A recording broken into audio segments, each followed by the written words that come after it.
Oh. Binasag mo ang shisha ko, Dudong. Binasag mo ang shishakan ko. Diyan ka sa labas. Grabe na ka-spoil mo. Lahat na lang inakyat mo. Kita mo?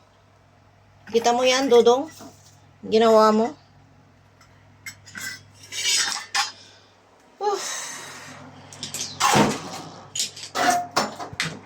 Di ka papasok, maghapon ka dyan sa labas. Parusa mo yan.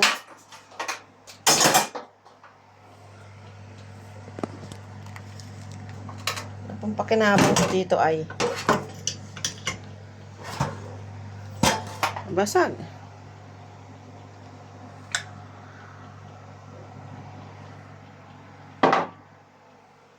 Guys, pinasag ng napakabait na pusa ang aking shishahan.